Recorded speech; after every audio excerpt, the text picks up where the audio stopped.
board meeting to order. And first thing on the agenda is that we have a quorum. So we'll move forward and approve the minutes from our last meeting. Any changes or requirements? Has everybody had a chance to read them? And I'll entertain a motion. I make a motion to accept the minutes from last month. I'll second that. All in favor? And the minutes are approved. Thank you. Public hearings, none.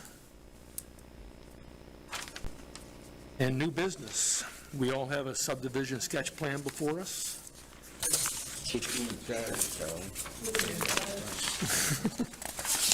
We'll let Charlie have a seat before we invite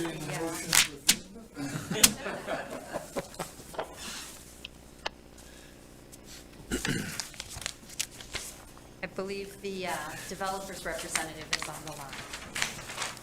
Okay. And everybody's had a chance to review the plans as they are? Nicole, is there anything we need to know before we get the developer on the record? No, it's just a preliminary sketch plan discussion. It's the first time you're looking at it, so basically this is probably the first revision, and my understanding is they're just looking for you to provide feedback and take the pulse of a few questions that the developer will discuss with you. Okay. And I assume the representative is Mr. Gibson? No, I don't know. It should be Mr. Randy Butler from Derigo Engineering. Are you on the line? On there is, Yes, I'm here. Okay, he's here. And Bill Sanborn is here as well. He is the developer, potential developer. Okay. So can you give us the background and what's going with the preliminary plan that you put before us for today for our review? You're back.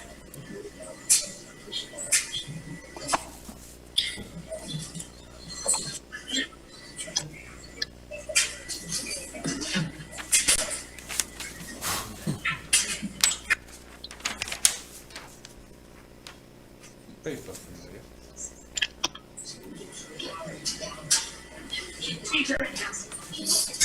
the reservoir comes under shoreline zoning.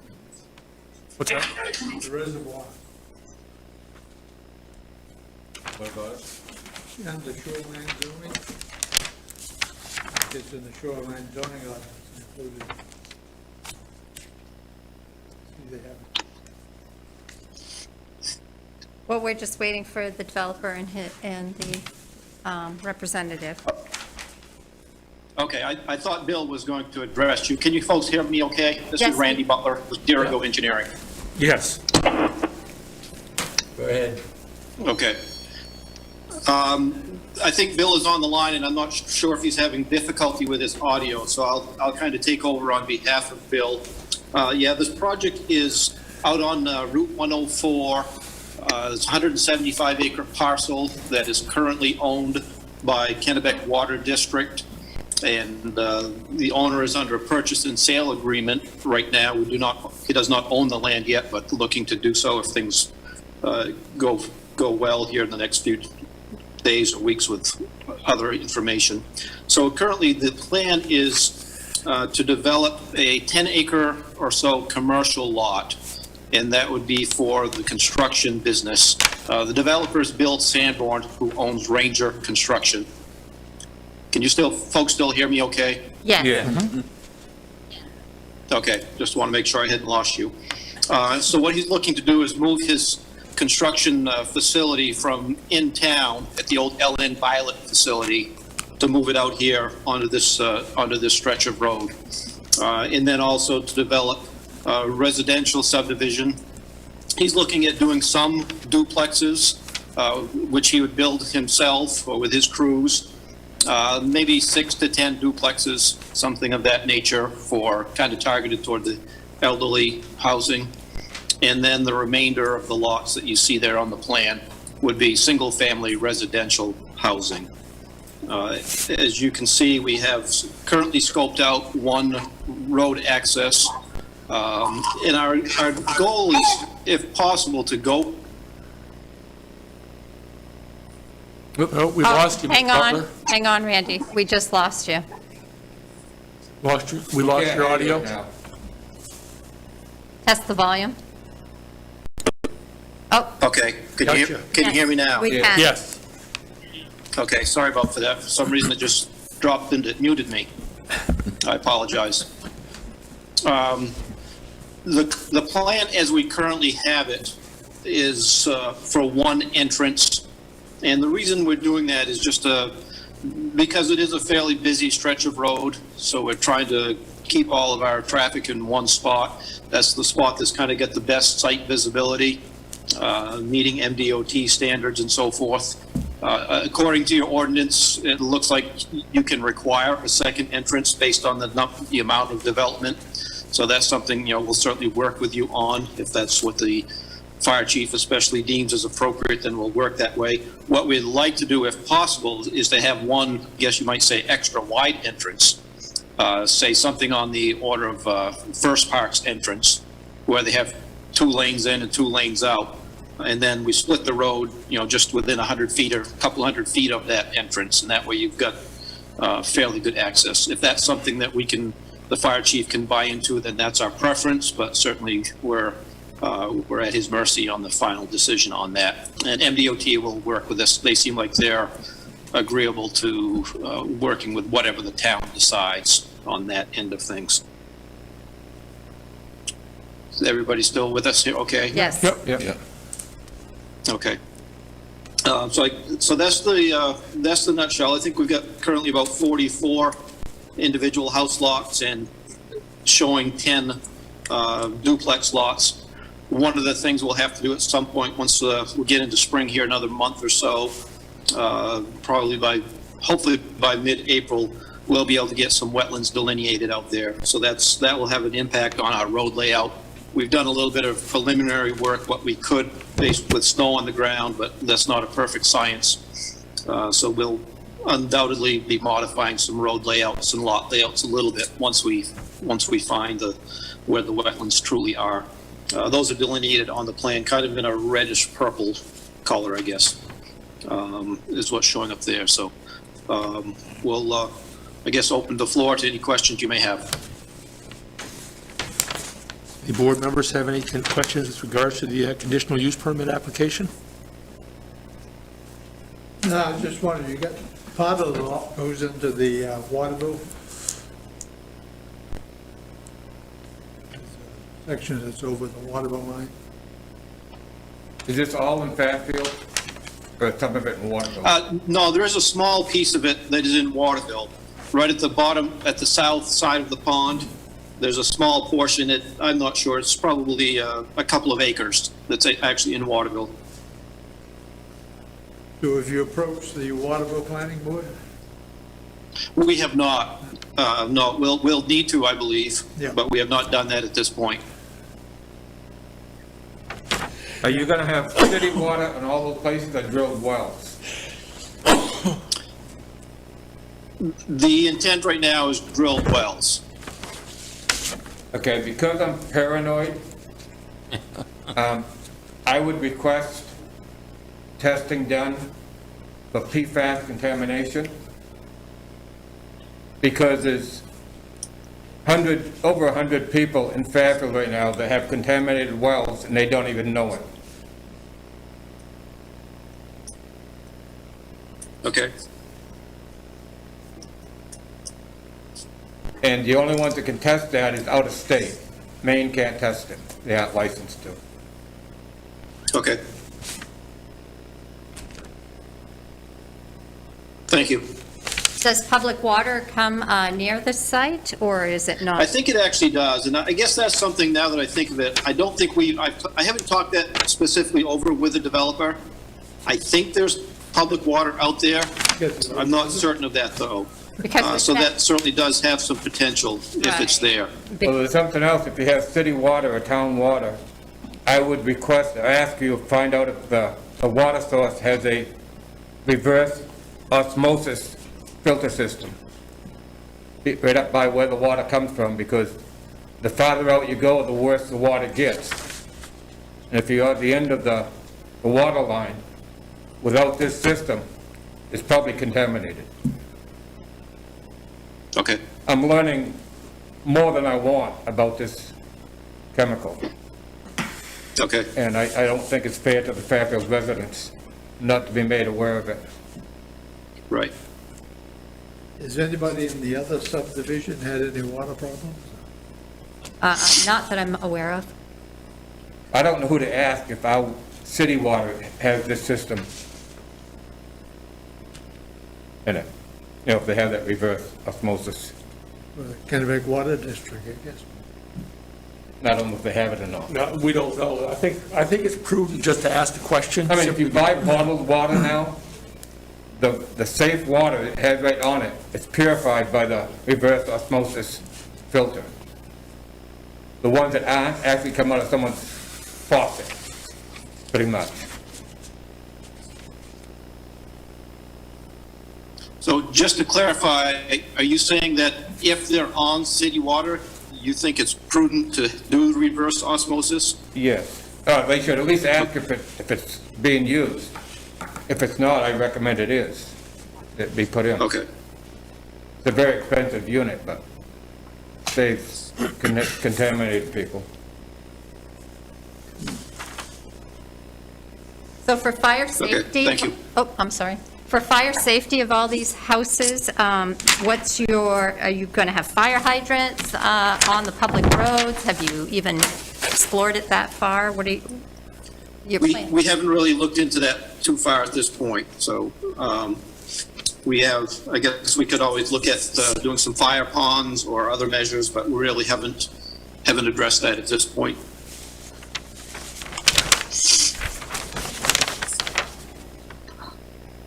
So as a preliminary discussion on conditional use, these things we're bringing up are things that we could at least identify for clarification Right. going further forward. And the fire chief would comment on fire pond versus hydrants, you know, what's required for a development of this size, how many and so forth and so on. Correct. Is that something that we need to make a record of as part of our conversation? That I'm sure the developers are Okay. documenting. This is just a preliminary sketch Yeah. plan discussion, just Yeah. like, here's our grand scheme of plan. We want a commercial development Yep. on, what'd you say, 10 acres, Randy? Yeah, Yeah. the actual developed portion is about 10 acres. We've allowed about a 50-foot buffer around it, which kind of makes that lot a little bit more like 12 acres. And then the remainder to be housing. And So this is all in accordance with our regulations as they're written today for the property? Correct, Yeah. correct, for that land use district. Okay. Correct. What's the land used for now? Nothing? Vacant, right? That's correct. It's vacant. Originally, the pond that is out there used to be used by the Kennebec Water District. I'm not sure how many years that's been abandoned, but you'll see that there's 2 water tanks there now, just on the very bottom right of the page. So that's Kennebec Water District's operations there. They're twin reservoirs, as they call them. Used to be served by the reservoir, so the reservoir is essentially just a pond right now. It's not serving any function other than ecological and environmental functions. Now, the line that goes around the pond, is that the shoreline zoning? No, that's kind of the black line. That's just a rough outline of, I guess that's maybe the traditional, actually, sorry, as I look at that now, that black line is kind of a, Yeah, there's a red line that goes around there. yeah, the reddish line, that's wetland delineation. That's based on aerial imagery from the National Wetland Inventory Mapping, which is very approximate. We'll have to get more on the ground delineation done in that area, but that's what that red line, that reddish, slightly purplish hue, that's what that represents. Kind of a hot pink line, I guess you might call it. Yeah, because that pond is in our shoreline zoning ordinance. Okay, I didn't realize that, so thank you. I just happened to look at it today, and there's also the reservoir. Yeah, and most of our development would be, I don't think we'll have any problem as far as maintaining the 250-foot setback from the pond. But thank you for pointing that out.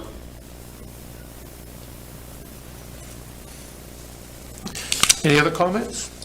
Does the developer plan on proposing these roads to the town, or are these to remain private roads? I think the intent would be to build them to town standards so that they eventually be taken over to the town if they meet all your requirements.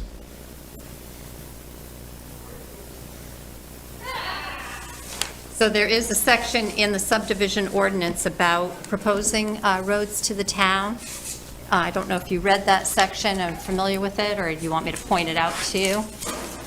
No, I'm familiar with that, so, yeah. Okay. In fact, I showed some of the requirements right on the plans. Right. Some of the street design standards are shown on the plans, and I'm sure you've got, I don't know the specifics, but I'm sure you've got requirements as far as gravel depth and pavement thickness, et cetera. So a few years ago, because around the state and even here in town, some subdivisions had proposed their roads to the taxpayers before all the lots were sold and built upon. So the planning board did revise the ordinance at that time. So page 46, 12.7 does state that, you know, even if they're built to the town standards, that only after construction of 75% of all the lots are built and receive certificates of occupancy. So not just sold lots, but actually built and occupied, 75% of the subdivision before the roads can be offered, you know, to the town to take a vote on adopting them as town roads. Because. Okay, thank you. Yep.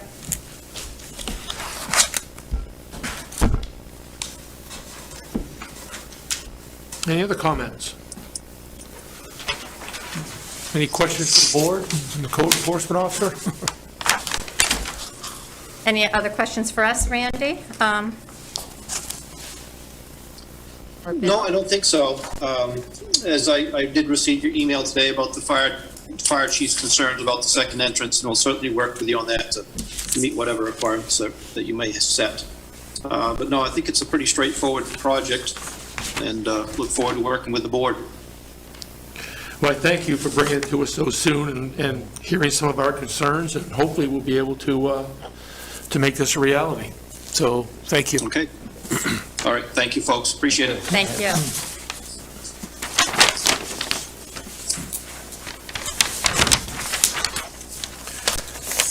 Second thing on our agenda is the Land Use Ordinance, Article 2.2, Description Amendment, 6.4 Amendment to Land Use, Land Use Ordinance Conditional Permit Fee, increase from the current $100. Discussion and decision to recommend a fee increase to the Town Council. Can you give us a little background on this, please, Nicole? Yes, I did include with your packet the bills from the Morning Sentinel for the last 4 public notices that I put in the local newspaper. So the advertising price for legal ads has jumped tremendously in the last 6 months or so. So we used to charge $100, which was just the administrative fee for doing the legal ad, which typically ran about $75, $80, and then our mailing to abutters for every conditional use permit application. But now, as you see, it's costing us anywhere from $130 to $160 for the legal ad, depending on how many words we have in it. And then the mailing fee is 55 cents per envelope to each abutter. So sometimes there's 5 abutters, but, you know, typically you've got 20 or so abutters. So my suggestion would be a reasonable fee would be maybe $175 for a conditional use permit, and that should cover you for now, you know, but you should revisit it every single year and make a recommendation to the town council, because the taxpayers shouldn't be absorbing that extra, the extra fees that are not covered in our current fee structure. Should go on the developer that's submitting the application. Would it be easier for us just to put all fees will be suggested by the town council? Right, they currently are, but they need a recommendation. They don't know Maybe- what's happening with the planning board's legal ads in the newspaper Yeah, we and don't with your either, but- mailing costs. So I'm letting you know, you're not meeting the minimums, and I'm having to reach back to the developers and say, hey, you went $40 over, send me another check, you know what I mean? And so it would just make more sense, since you know the average is about 175, if your base fee is 175. Just the fee. Correct. Make a recommendation to the town council to Raise it to 775. 175. That's what I right? had written down. I was thinking the same thing, 172 is a little bit, but, kind of the true number, Yep. but at least that gives us a little bit of leeway in the event that the ads do go up a couple bucks, or there's more administrative cost Right. on the town. So the problem we're trying to solve is the fact that the $100 per application is inadequate, It's- significantly inadequate, and it requires us to make a recommendation.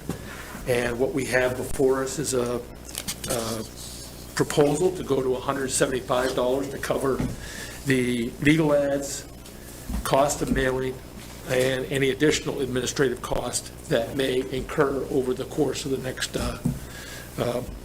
budget. And the proposal is for $175 per fee per application. Any discussion on that? Anybody not in agreement? Second the motion. Second? Second. Who made the first? Lawrence? Oh, No. Charlie? Charlie? Charlie proposed it? Yep. And second by Lawrence. Thank you. Any further discussion? All in favor? Unanimous. Thank you. Yeah.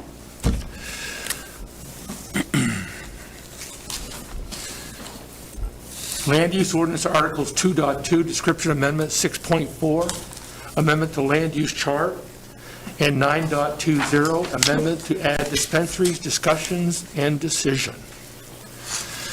All right. So we do have a local business in town. They're medical marijuana caregivers, and currently they have a facility and they rent their rooms to individual caregivers, and they want to change, the state of Maine, as you see, the laws that have been drafted to change the medical marijuana dispensaries.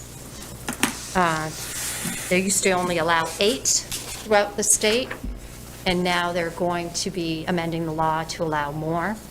And so they would like to change their business to go from medical marijuana caregiver to medical marijuana dispensary, to be consistent with the new changes in the law.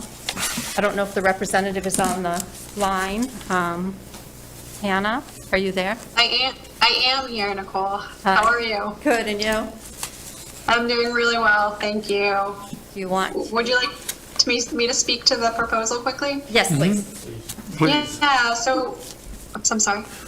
No, go forward. My name is Hannah King. I'm an attorney with the law firm of Drummond Woodsum, and we represent Mark Crockett, who we represent some of his businesses. So Mr. Crockett is the owner of Cannabis Cured, which operates a licensed adult use marijuana facility in Fairfield. They also, on that same campus, lease out to caregivers various rooms for them to cultivate medical marijuana. The state there was an automatic repeal of the cap on dispensaries on January 1st, 2021. The difference between a caregiver and a dispensary is that a dispensary is also vertically integrated. They can cultivate, manufacture, and sell, but they have no limitation on plant count, and they can be entities with multiple owners. They're much more highly regulated, and it's essentially a more centralized business operation. It is the exact same conduct would occur on site. There would be rooms with medical marijuana being cultivated, but there would be a single owner that's licensed by the state and licensed by the municipality. And I reviewed your ordinance and realized that dispensaries, registered marijuana dispensaries, are a permitted use, but they're captured under the definition of controlled substances. production facilities, I believe, so they're treated similar to methadone clinics. And so the proposal that we put forward, because a medical marijuana dispensary is actually akin to an adult use marijuana operation, from a land use perspective, the land use concerns, traffic, odor, et cetera, are the same, to amend the ordinance to allow for dispensaries in the same zones that you allow for medical marijuana operations, but subject them to the same kind of land use and regulatory licensing and conditional use expectations as you do adult use marijuana businesses. And so we did look at that section of the ordinance and drafted the change so that you can see how that would look in comparison to the adult use. Like she just explained, it's very similar. They fall under very similar guidelines. So our permitting would be almost mirror it. And we would have an application, a conditional use permit application, if you approve it, for medical marijuana dispensaries. And then we would also have to amend our fee structure to also have a permit application for a medical marijuana dispensary. Again, we just bumped up or suggested $175 for the application that would apply to the medical marijuana dispensary application as well, if you guys move forward with it. And under adult use, the annual license, you also have the fee structure through the town council, and you can make a recommendation that they develop a license, an annual license that's consistent with the adult use for the dispensary. I did call around the state to the other 8 communities that currently house dispensaries, and the price for an annual license varies anywhere from $1,000 to $5,000 annually in those communities. So, like Auburn and Portland are both at $5,000. And then I think Caribou is at, it was Caribou. No, that when it goes to the state or the town? The town, that's our annual, so every year they get relicensed, just, it would mirror exactly what you've done for adult use. Yeah. Every year, after you guys approve a business and it gets approved through the planning board, the town council gets an annual license, like a liquor license, but Yeah. for their Okay. business. That's how that would work. So what is the renewal for adult use now? The cost? So there are different tiers on that. Let me find my notes. Currently, we have a different tier as far as how much they're growing. And I just had it.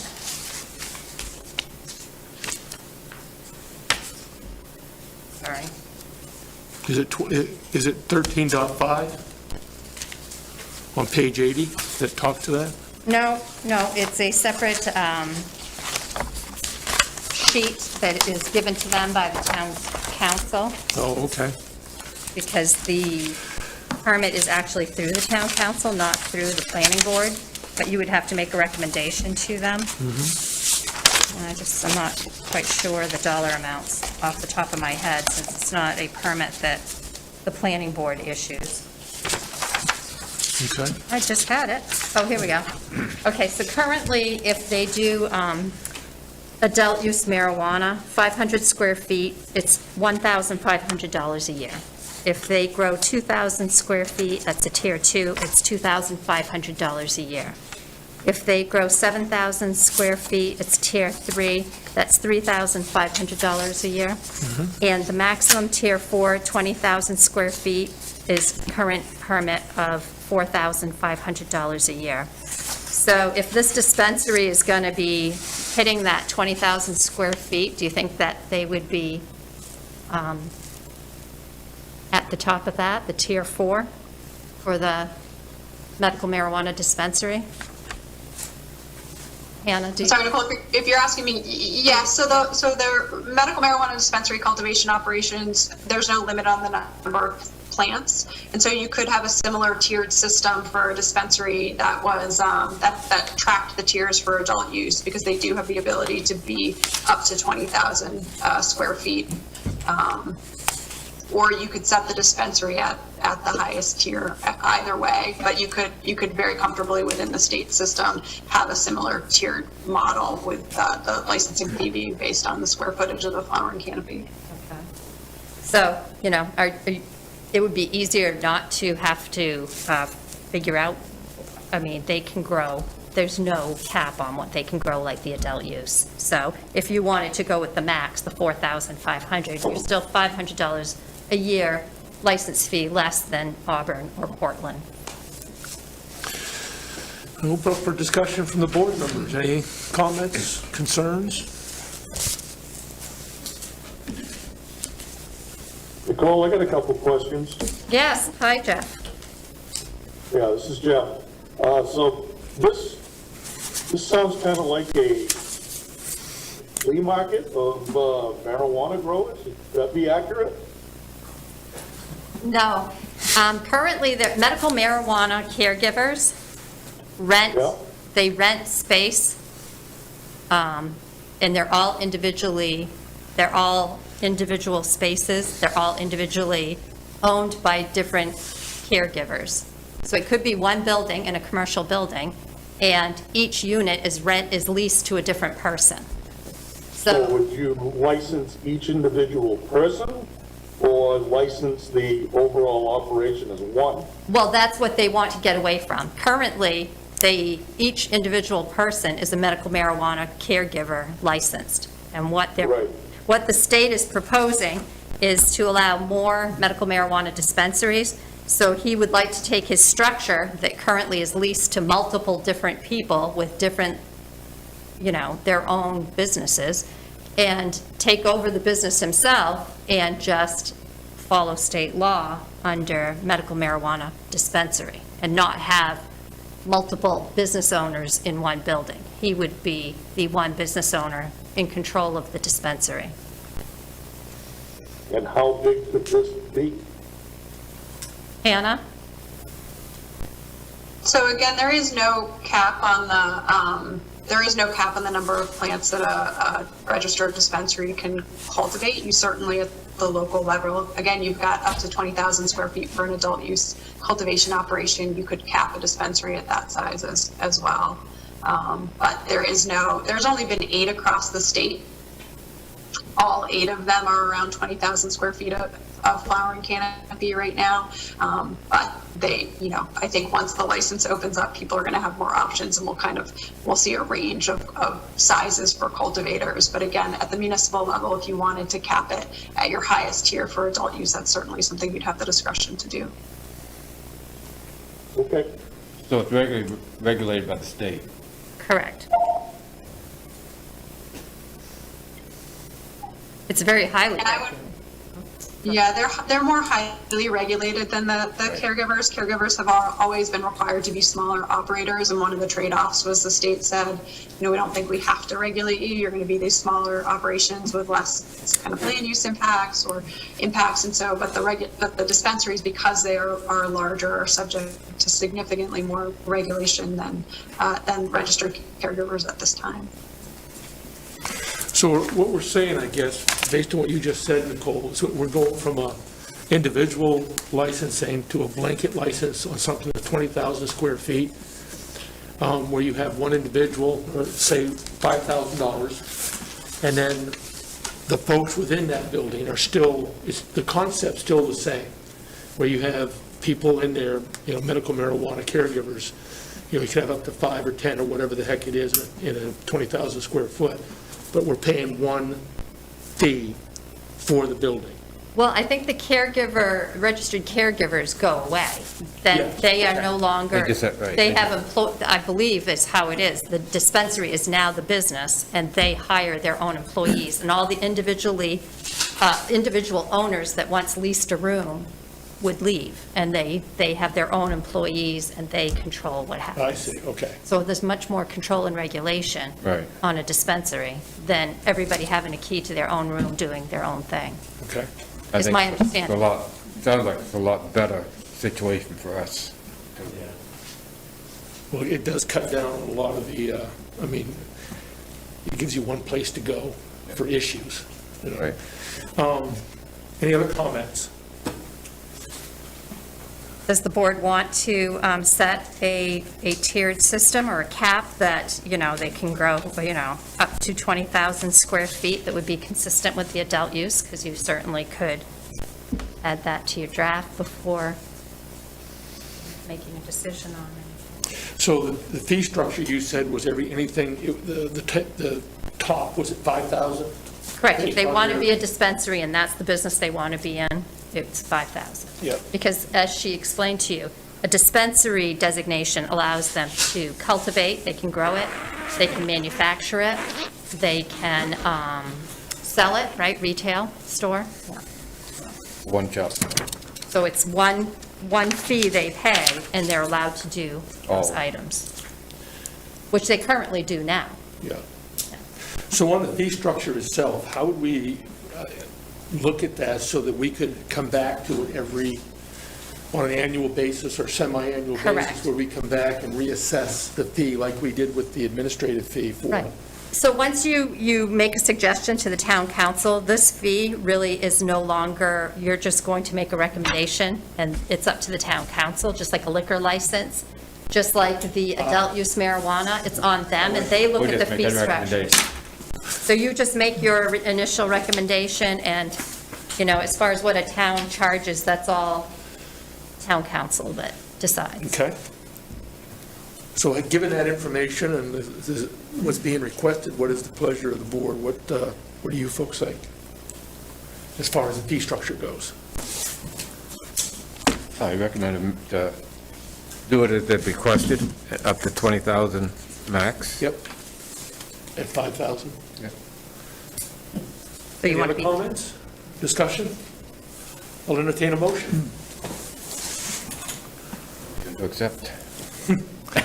Motion to, make a recommendation. Make a recommendation. We're not liable for anything. right, make a Council is. recommendation to the town council that the fee assessed would be at $5,000 for 20,000 square feet. Yes. And have a second? Second. All in favor? It's unanimous. So you've taken a vote on the fee structure. Do you also want to take a vote on making a recommendation to the town council to adopt the changes, the proposed amendments to section 9.20? So you voted on Yeah. the Yes, fee for it. Right. yes. You need to vote on the proposed as it's drafted, but you wanted to add a cap of 20,000 Yes. square foot cultivation max. Yes.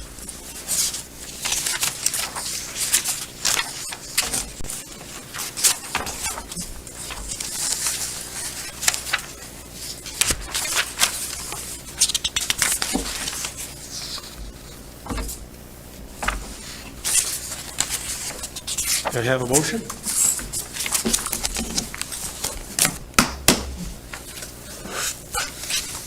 Yep. Oh, shit. Lawrence, okay, Lawrence? Motion? Could you explain that motion one more time, Nicole, please? To recommend to the town council, Yep, adopt, or the amendments as proposed by the planning board to allow medical marijuana dispensaries in the ordinance. second the motion. With a Any- 20,000 square foot cultivation Right. flower, I'm not quite sure. How do you word that, Hannah, if you don't mind? 20,000, It's a 20,000 square foot flowering canopy. flowering canopy. Thank you. Thank you, yeah.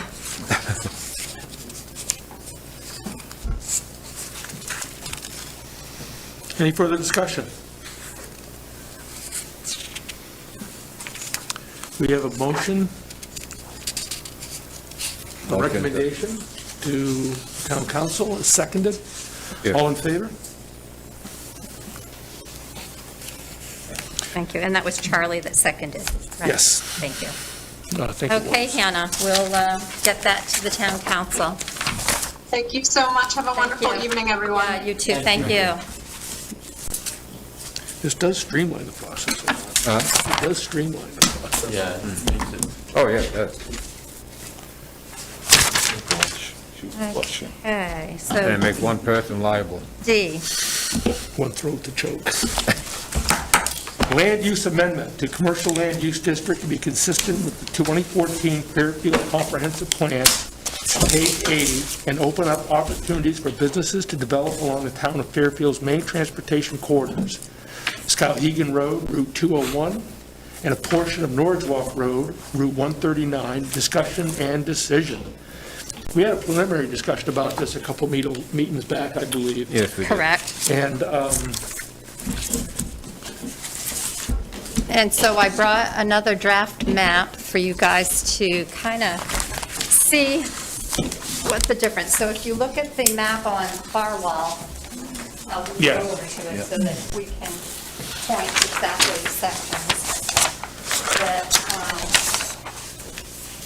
So our comprehensive plan says, it identifies the state roads as being our areas of future growth. And so at this time, the growth is all occurring on Western Avenue because that is all in the Peach, which is your commercial land use district. So this is where, but now all the land in this industrial area is pretty much all scooped up in along Western Avenue. So what they're asking is that you look at from the village area here to the commercial district that you did for the Goodwill Hinckley School and the college, that there's quite a few large parcels of land up in here that potentially might have commercial development if they weren't in a residential or rural designation. So right now, there is interest in town for a larger parcel of land, but some of the development is not allowed necessarily in rural or rural residential. So that's one corridor, the 201, and then the 104 from the village district to where it goes up the middle road.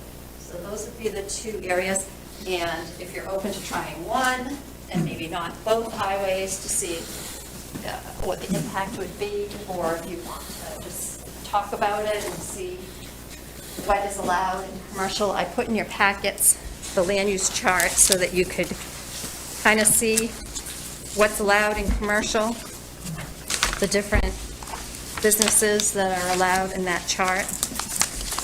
I don't know if you've had time to review it.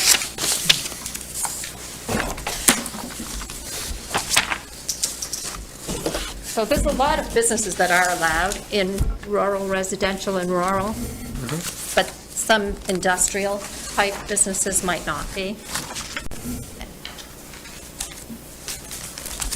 And they might be a larger land use user. what do you see as the impact by extending, The district? yeah, It opens up the land to a lot of things that are not allowed. So if you go to, let's just look at the land use chart under rural residential, which is that big swath of blue on 201. So if you go to that and you look at general entertainment, retail, and wholesale. So if the building area is greater than 10,000 square feet, it's just not allowed in that district. So if somebody wanted to do, let's say, a strip mall building, I mean, it would be very easy to build it larger than 10,000 square feet for a commercial building, like a strip mall building. I'm not saying one's going to go in there, but it could. So even the size of the building in that area is limited. So let's see. If you look at manufacturing, under any size building, under rural residential, or, it's not allowed. You see the X? So even if the building is under 25,000 square feet, they cannot do any manufacturing in that district. No fueling stations. Let's see, they cannot put a bank along that corridor. It's not allowed. Let's see. Even if you wanted to do,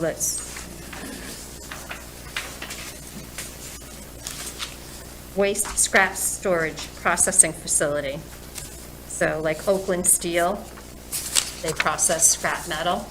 Even if it was a large parcel of land that could accommodate such a business, you cannot do it there. So yes, it would open up vehicle sales and service. So if you wanted to do, so rural residential, that whole blue strip, if you wanted to sell somebody some land to do a car dealership, you cannot do it in that district. So, that's the difference. But that said, if you look at commercial, there's a lot there that is allowed, so. We'd always have a chance to review the business that wants to start there, and if it doesn't fit what we feel we want, if it doesn't fit our ordinance, we can. Correct. It's not what you want, it's not an opinion, but, so that's Yeah. what Greg is being cautious of, Or, right? pollution or. Right, it has to meet, right, all the standards in your ordinance. So if you have a manufacturing plant that wants to locate there, how are they regulated? Or do they have to apply to DEP? Or, what Right. standards of regulation are specific to that business? Just like the BDS tire chipping went in an industrial zone because that's allowed in industrial. Yeah. But their oversight by DEP for their waste handling license is very stringent. So you have your standards under Article 7, environmental, standards. So yes, those have to be met. Anybody that brings a development for vacant land still needs to meet the criteria of your ordinance. Well, I feel we gotta do something to lower taxes in Fairfield, or we're just gonna drive people away. And this would open up a lot of opportunity for expansion. Yeah, I was noticing under, another thing said, commercial says all forms of commercial industrial development. Remember a few years ago, when the fellow wanted to put the sewer transfer, Yeah, that wasn't very happy amongst all the people in the neighborhood. So maybe we should eliminate all and just say, maybe certain ones might be restricted if it's. How does The this? fellow wanted Yeah. sewer disposal or something. How would this, have the landowners along that corridor, it's an opportunity for them, for sure, to be able to sell their land at a larger profit. But is there anything that takes them into consideration? Yes, As so part no of the map process. amendments can be done by the planning board. Yeah, You're just a recommendation, Right. just like an ordinance change. All you can do is make a recommendation. Ultimately, the public hearing and the discussion is all town council. They control the ordinances. All you can do is make a recommendation. If something's not working or somebody's brought you something that's, so, some developers, commercial developers have asked to develop along that 201 corridor, and they're told, I'm sorry, your building is too large, it's not allowed there. I'm sorry, the ordinance does not allow for that type of business in that rural or rural residential land use district. So if it falls on the chart that says it's allowed, if it's an allowed use, it's allowed, then you follow your ordinance and they develop and follow the ordinance, the criteria in the ordinance. But if it's just not allowed, and they ask you, well, how do I go about getting this to be allowed? Well, you need to get a map amendment to change the land use district. But your comprehensive plan specifically calls out those state roads as your area for future growth, but your land use map says no to that.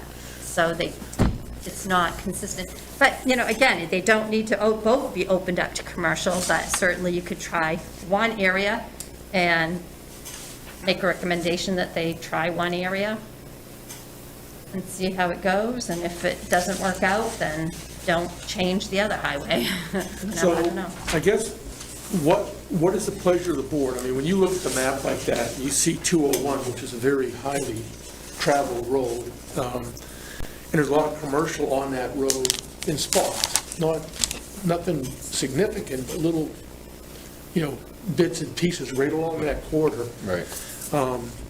I could actually see that being a very valuable, useful piece of property between Skowhegan and Fairfield. 139, it's got a little bit of a different dynamic, but it's, I think the 201 is the one that would probably fill out the quickest and give us an opportunity to look at what type of businesses are coming in, and then say, you know what, we should open up 139 as well. I really don't see a problem on either one of them, to be quite honest with you. I agree on the tax thing. I agree on our growth has been mainly in solar farms. It'd be nice to see something, a little bit more substantial, if you will. Something that would employ people. Exactly, right. So, I mean, whether it be a car dealership or some other manufacturing or something, whatever it could be. Right. Any other comments? Well, isn't 139 a lot of residents out through there? There's more out, I think there's more out that way than there is on the 201. There's a lot more, there's residential neighborhood along 201, but it's further off the road. Yeah. Whereas 139 up through that corridor we're talking about, where this development's going, that's going to be residential. So I think that 201 is probably the one that's going to be the most attractive to Yeah, me too. a commercial entity. Because we've got to, I mean, if this residential plan goes through, I mean, that's pretty significant for Fairfield. So, and that's right up, it's right up there by the water district. It goes up, I mean, you all know where it is, so. That's right down the water line. Yep, Right there, this is- yep. So it's pretty significant going up in that Yeah. area. So, what do you think we should recommend to the board? Opening up 201 for commercial? That's what I'd recommend. Same. I think there should be some restrictions on Yep. what can go in there. I think what's already out there, Everybody thought that fellow said, well, you could have that sewer yeah, disposal up there, and the neighborhood and the whole Shawmut didn't agree with that. might get that one area cleaned up.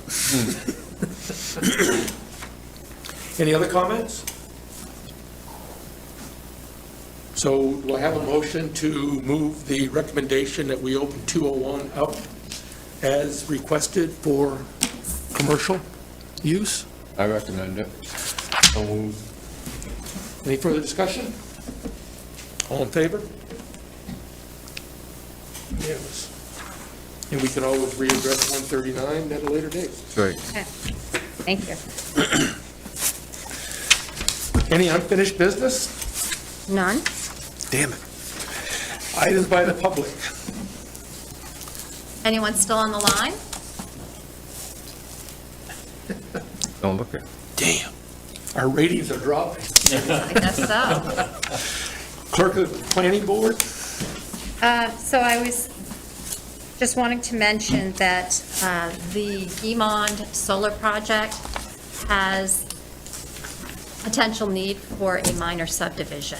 So they sold the land to the abutter, and then the solar project people want Mr. Guimond, I believe, to have the land separate from his house, and I'm not sure if that's, I'm not sure why, but obviously they want that separated. So I guess that split will then, it won't be the abutter that necessarily, it's creating a own lot of record. Okay. It's my understanding. The application hasn't come in yet. They're still hashing it out if it legally needs to be created as its own lot. So the owner of the land, Mr. Guimond, bought some land from the abutter to make it large enough for his solar development. And then the remainder of that land is currently being discussed by yet another entity coming in off Industrial Road to do a development. So it would be potential of being a 2-lot or 3-lot subdivision. So it's going to be a minor subdivision, and it might come in the next couple of weeks because they want to get going on their solar project. So it might come in sooner than April 1st is what I want to say. We might have to convene a meeting to help them get their project Still have moving one forward. gentleman on that.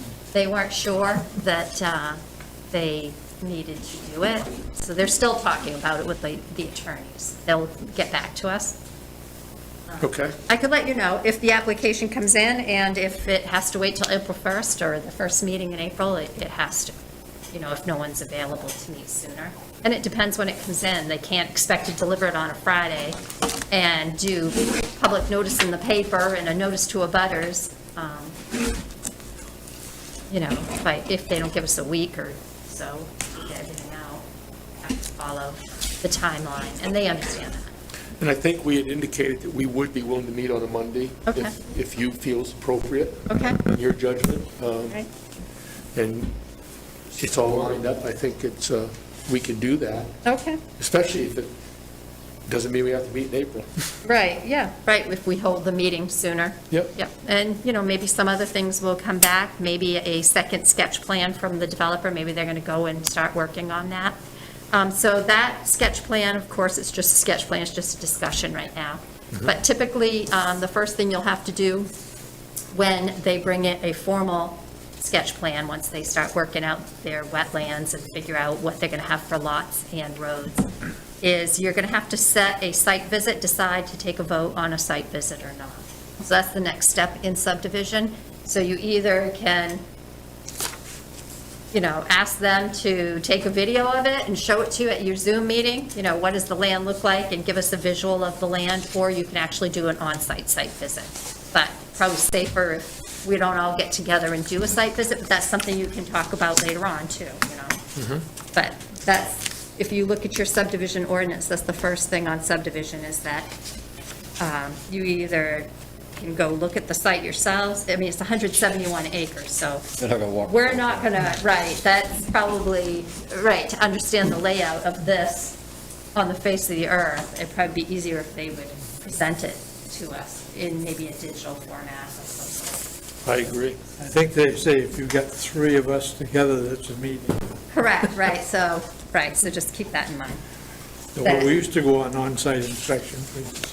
But you can't discuss it, right, all you can do is look and listen to what the developer is saying, this is what the road's gonna go, this is where this is gonna go, and, right, but there can't be any discussion amongst you, and if the public knows that you're gonna be there, because you have to advertise that you're going on a site visit, right, they can't be offering information, or, right, it's just, you're there to observe and look at the site, it's a site visit, you visualize the site. I'd actually like a video, something from a drone aerial view or something, so we get a real good picture of where it sits on the earth, Okay. where the entrances are, the boundaries, things of that nature, because I can take my Onyx map and walk the boundaries, but that's at ground level. When you get up a little bit, you can actually see how it fits in the scheme of things. Correct. So I like that. You can go on Google Earth and you Yes, yep. Yep. Okay. That's pretty much what I had. Jeff's Any- still with us. Anything from the members that you want to get off your chest? I don't know if I mentioned this last time, that I had my eggs tested. Your what- The- your the- eggs? My chicken eggs. And they called me, it was last week before, but they are contaminated. No shit. Yeah. So I've been eating contaminated eggs, so they told me not to eat it. But then they found a different, because there's like 3,000 different chemicals in the PFAS family. There's 2 of them, PFAS and PFOS is in water. Those are in the eggs. But I've switched, now my chickens are getting filtered eggs, so that they don't have those now, hopefully. But they found another chemical in it that isn't from the water, it's from the soil. So they're concerned about my soil being contaminated from the wind blowing all the time. So they're gonna come back and take some more eggs, the chickens are in treated water now, and to see if they still have any contamination. Jesus Christ. And then they want to, I think when the frost goes, they want to come test my soil. So I don't know if my land is good for anything right now. Where do you live? Huh? Where do you Sell live? it to a flatlander. On 201. I didn't know if anybody'd be interested in seeing the egg results. I mean, you can keep a copy of it. It just, how many Maine Fairfield residents have chickens? And they eat the eggs? How many of them are contaminated? We don't know. Because nobody in Maine tests for that. So I think it's becoming a huge issue with me personally. Are your neighbors having the same issues? Oh, yeah. Yeah, there's all kinds of us have the same problems. And the problem is, nobody's really brought this up, to make it an issue. How, The state likes, they don't want to admit it, because the more things they find, the more money it's going to cost them. And what I'm telling the state is, what's more valuable? A human life or a piece of equipment that you've got to buy to start testing things? Right now they say, well, we can't afford it. Well, it's not right. That's not the right answer. It's not. so how did you find out about this in the beginning? I mean, what was the initial? The initials, I found out back in November that my neighbor was having his water tested because of the milk contamination. So the DEP said, well, maybe it's from the sludge that's been spread, so they start testing water on my road. Well, they didn't test mine, so I called DEP and said, why aren't you testing mine? I'm a neighbor to this one. So they came up and tested it. Well, the DEP guy said, you have chickens. Would you donate some eggs to me so I could test them also? And he did. They're contaminated, so, this is all new. Even DP's, I think, surprised by some of this stuff. But somebody knew about this years ago and said nothing. I'll guarantee you. But this bothers me a lot, because my grandchildren have been eating eggs now for, a long time. I don't Have blame you, for being. your family or your neighbors, are there any high incidences of illness or Yes, say there is. cancer and stuff like that? Yes, there is. Can you tell me, what is it, mostly like lung cancer or blood cancer, or don't you know? No, it's thyroids. We've had some that's got brain cancer. Oh, man. I've got a tumor, I don't know if it's from that or not, but, my wife's got all kinds of joint problems. Some of it you can't prove is what it's from. But, there's issues. We've got some neighbors that's died of cancer. They were young. Does it appear to be a higher rate in your neighborhood than, say, another neighborhood? To me, everything north of the town has problems. Wherever they used to dump sludge, Yeah, Yeah. they used to name it. and farmers have spread it everywhere. It was cheap fertilizer back in the day. Well, I heard that the state actually paid them to spread it. All right, what's this one, same thing? It's a mess. Same thing. Just one's my copy, please. But I don't know, that's just I'm spending half my time now on this stuff. So what do your families and your neighbors, what do they want?